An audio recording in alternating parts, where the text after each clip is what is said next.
I guess I'd like to see some more formality around this because I'm not really interested in trading childcare program dollars for homeless dollars. I'd like to see some, some language that would lay out the process that we're going to be doing this, almost like a dedicated source of funding for it, as we said with the reserve. Because I've heard too many times that we just don't have any resources for our homeless services, and we had a contingency. We've cut short our programs because we've said we've run out of money. So I guess I have some skepticism around the strength of that assurance.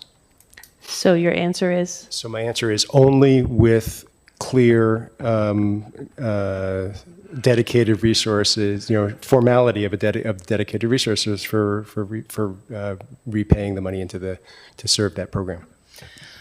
So I guess to clarify that direction, in my mind, the limit we'd be looking to pull out of contingency is the $100K that we're taking to put towards the child care to meet the needs of the severe weather shelter. So I think as long as I'm understanding the intent of those homeless dollars that we had in the budget, we can definitely clarify that. Okay.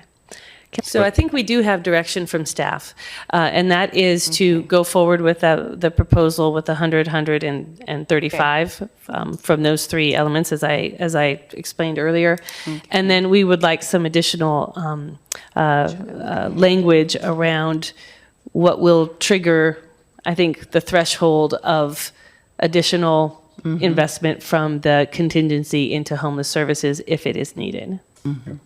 Councilor Kaplan? Yes, thanks, Mayor. Just a brief comment on this. Marianne talked about how we chose to fund the child care program by borrowing money by reappropriating money from the homeless services program. Well, that was part of the story. The other part of the story was that in the second year, if we run out of money in the homelessness services, that we would be justified at that point of tapping either contingency or reserve funding, depending upon the situation at that point. Or maybe there's other resources within the budget from unexpended budget lines that could serve. So I'd just like to make sure that we put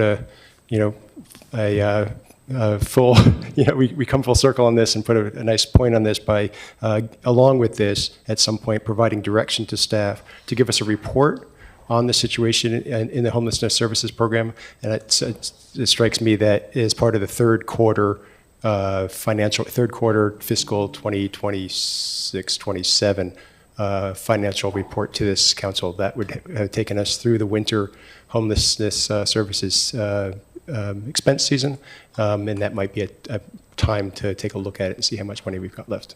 So I'd like to offer that as direction after we vote on this.